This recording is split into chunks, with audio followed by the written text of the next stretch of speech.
Hello friends, स्वागत है आपका। हम इस वीडियो में बात करेंगे third DV cut off analyse के बारे में। ऑफिशियल आरटीआई के अकॉर्डिंग देखेंगे unreserve OBC SC ST EWS में अभी भी कितनी वैकेंसी खाली है सेकेंड डिवी आने के बाद। 100% एक्यूरेट एनालाइज के साथ लाया हूँ ये वीडियो, तो इस वीडियो को आप पूरा देखना, आपके मन में एक भी डाउट नहीं रहेगा। अगर आपने चैनल को सब्सक्राइब नहीं किया तो कर लेना, और जो साइड में बेल आइकन लगा है इसी भी ऑन कर लेना, ताकि हमारी आने वाली वीडियो का नोटिफिकेशन आप तक पहुंच जाए और वीडियो को लाइक करें। तो चलिए बिना किसी देरी के वीडियो को शुरू करते हैं। ये देख सकते हो ऑफिशियल आरटीआई है जो 17/10/2023 की डेट की है, और ये सिकंदराबाद जोन की ऑफिशियल आरटीआई है। इसमें देख सकते हो फर्स्ट क्वेश्चन में क्या कहा था, please sir tell the estimate month of third DV of level 1, मतलब कब तक थर्ड डिवी आ सकती है। तो इसका इन्होंने जवाब नहीं दिया है। अगर हम सेकंड क्वेश्चन की बात करें, देख सकते हो how many seats are vacant after second DV in level 1 category wise, तो इसका भी जवाब ये नहीं दे पाए हैं। अब थर्ड क्वेश्चन जो मोस्ट इंपोर्टेंट क्वेश्चन है, अब बहुत से स्टूडेंट इसी का वेट कर रहे थे, क्योंकि इससे हमें यह पता चल जाएगा कि कैटेगरी वाइज वैकेंसी कितनी बची हुई है आपकी सिकंदराबाद जोन में। How many category wise candidate are there in all the division of level 1 of CN 01/2019 whose name did not join after appearing in the panel. देखो पैनल में जो सेलेक्ट हो गए स्टूडेंट वो 8545 स्टूडेंट सेलेक्ट हो गए हैं। 8545 जितने ही पैनल अभी तक आए हैं आपके। देखो अनरिजर्व में जो आपके सेलेक्ट हुए स्टूडेंट वो 3503 स्टूडेंट अनरिजर्व में सेलेक्ट हो गए हैं। एससी में आपके 1277 स्टूडेंट सेलेक्ट हो गए हैं। एसटी में 660 स्टूडेंट सेलेक्ट हो गए हैं। ओबीसी में 2209 कैंडिडेट सेलेक्ट हो गए हैं ओबीसी में। तो टोटल जो स्टूडेंट बनेंगे, और ईडब्ल्यूएस में 899 स्टूडेंट सेलेक्ट हो गए हैं। टोटल स्टूडेंट आपके 8545 स्टूडेंट सेलेक्ट हो गए हैं सिकंदराबाद जोन में। अब हम देख लेते हैं कि आपकी वैकेंसी कितनी थी अनरिजर्व में, एससी में, एसटी में, ओबीसी में, ईडब्ल्यूएस में टोटल वैकेंसी। ये देख सकते हो आपकी रिवाइज टेबल आई थी, इसमें आपको पता चल जाएगा। देखो पहले तो इसमें देख सकते हो कि कितनी कितनी वैकेंसी थी असिस्टेंट वर्कशॉप में, असिस्टेंट ब्रिज में, असिस्टेंट CNW में, डिपोर्ट में, लोकोसेट डीजल में, और इलेक्ट्रिकल में, पॉइंट्समैन में, सिग्नल टेलीकॉम में, TL&AC में, TL&AC वर्कशॉप में, TRD में, वर्क में असिस्टेंट्स में, और ट्रैक मेंटेनर ग्रेड 4 में कितनी कितनी वैकेंसी थी आपकी। ये सब वैकेंसी इस टेबल में है। अब आप देख सकते हो अनरिजर्व में जो आपकी वैकेंसी थी जब सिकंदराबाद जोन का नोटिफिकेशन आया था उस टाइम, तो 3663 वैकेंसी थी आपकी अनरिजर्व में। 3663 वैकेंसी अनरिजर्व में थी आपकी। एससी में 1432 वैकेंसी थी आपकी जब नोटिफिकेशन आया था आपका, और एसटी में आपकी 722 वैकेंसी एसटी में थी। आप देख सकते हो ओबीसी में 2577 वैकेंसी ओबीसी में थी आपकी, और ईडब्ल्यूएस में 934 वैकेंसी ईडब्ल्यूएस में थी। तो टोटल वैकेंसी थी आपकी 9328 वैकेंसी टोटल थी जो आपका नोटिफिकेशन आया था उसके अनुसार। अब हम देख लेते हैं कि कितनी वैकेंसी शेष रह गई हैं। यहाँ पर देख सकते हो सिकंदराबाद जोन में जो वैकेंसी थी आपकी 9328 वैकेंसी थी।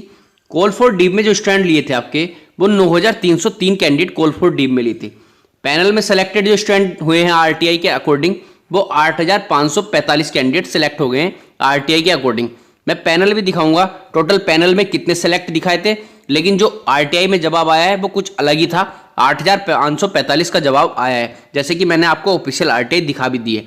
वैकेंसी देख सकते हो 9303 वैकेंसी थी। अगर आप 8545 को इसमें से घटाओगे तो 758 वैकेंसी आपकी शेष रह रही थी। जैसे कि मैंने आपको दिखाया 3663 अनरिजर्व में वैकेंसी थी, और 3503 का आपका पैनल आया है अनरिजर्व में। 160 वैकेंसी आपकी अभी भी शेष रह रही है अनरिजर्व में। ओबीसी में 2577 वैकेंसी थी जैसे मैंने रिवाइज टेबल में दिखाया आपको, और पैनल आपका 2206 का आया है ऑफिशियल आरटीआई के अकॉर्डिंग। 371 वैकेंसी आपकी ओबीसी में शेष रह रही है। चलो ओबीसी में सिकंदराबाद जोन की तरफ से तो बहुत अच्छी खबर है कि ओबीसी में सबसे ज्यादा वैकेंसी शेष रह रही है, जो भी ओबीसी के स्टूडेंट वेट कर रहे थे। अब एससी में आप देख सकते हो 1432 वैकेंसी थी आपकी एससी में। 1277 का पैनल आया है। 155 वैकेंसी आपकी शेष रह रही थी। एसटी में 722 वैकेंसी थी आपकी। 660 का आपका पैनल आया है।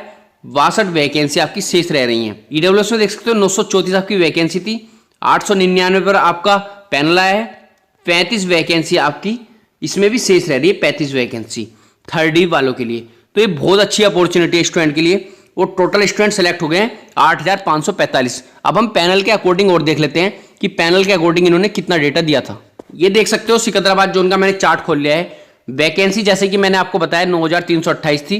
कॉल फॉर डी में 9303 कैंडिडेट सेलेक्ट हुए थे। फर्स्ट पैनल आया था आपका 7305 कैंडिडेट का। सेकंड पैनल 564 कैंडिडेट का ही आया था आपका। थर्ड पैनल 258 कैंडिडेट का आया था। फोर्थ पैनल जो अभी देखने को मिला था आपका वो 569 कैंडिडेट का फोर्थ पैनल मिला था। टोटल स्टूडेंट सेलेक्ट हो गए हैं first panel, second panel, third panel, fourth panel को मिलाकर 8696।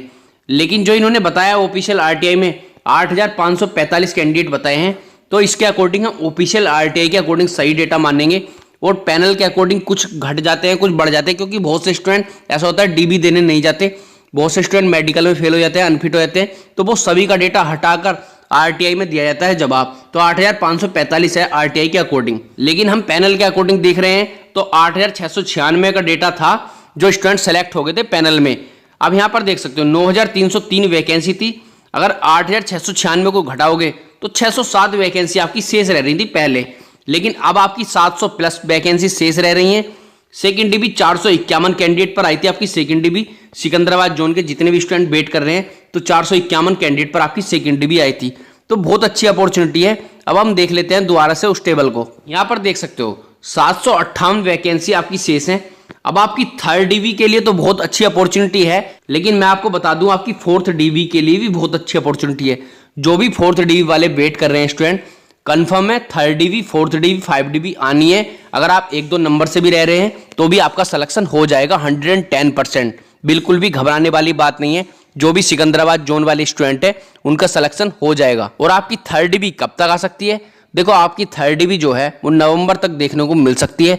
ज़्यादातर चांस सभी जोन के नवंबर तक लग रहे हैं या दिसंबर तक। इस साल ही आने के चांस है पूरे थर्ड डीबी हो या सेकंड डीबी हो, जो भी ईस्टर्न रेलवे कलकत्ता जोन के हैं या हुबली जोन के हैं, इसी साल पूरे चांस है कि आपकी सेकंड डीबी और थर्ड डीबी दोनों देखने को मिल जाएं। न्यू वैकेंसी से रिलेटिव मैं आपको जानकारी देता रहता हूं। न्यू वैकेंसी भी जल्दी आने वाली है। 2024 में इलेक्शन है जैसे कि आपको पता है, तो उससे पहले ही न्यू वैकेंसी देखने को मिल सकती है रेलवे में। ग्रुप डी में आए, आरपीएफ का तो देखो आपको पता ही चल गया है कि आरपीएफ में वैकेंसी आने वाली है। एनटीपीसी में आपकी वैकेंसी आने वाली है, ये भी आपको पता चल गया है स्टेशन मास्टर की पोस्ट पर। और आपकी ग्रुप डी में भी वैकेंसी देखने को मिलेगी। ऐसा तो नहीं है कि ग्रुप डी में वैकेंसी नहीं मिलेंगी। देखो ग्रुप डी 2019 में आई थी भर्ती, उससे पहले 2018 में आई थी। तो 2018-19 में आने के बाद अभी तक रेलवे में ग्रुप डी में भर्ती नहीं आई है, तो 4-5 साल हो गए हैं। तो अब रेलवे ग्रुप डी की भर्ती देखने को मिलेगी। और एनटीपीसी में तो 110% आनी है, आरपीएफ में आनी है। जिस भी स्टूडेंट की देखो हाइट है तो वो अपनी उसकी भी तैयारी करते रहें, आरपीएफ की भी, और एनटीपीसी में लग जाएं। एनटीपीसी की वैकेंसी आने वाली हैं और ग्रुप डी की वैकेंसी 110% आपको देखने को मिलेगी। ऐसा नहीं है कि ग्रुप डी की वैकेंसी नहीं आएंगी, ग्रुप डी की वैकेंसी आपकी आएंगी कंफर्म है। कुछ भी स्टूडेंट के मन में डाउट है तो वो कमेंट जरूर करें। चैनल को सब्सक्राइब नहीं किया तो कर लेना, और जो भी स्टूडेंट टेलीग्राम चैनल से नहीं जुड़े तो टेलीग्राम चैनल से भी जरूर जुड़ना। उस पर मैं आपको पीडीएफ अपलोड करा देता हूँ। धन्यवाद।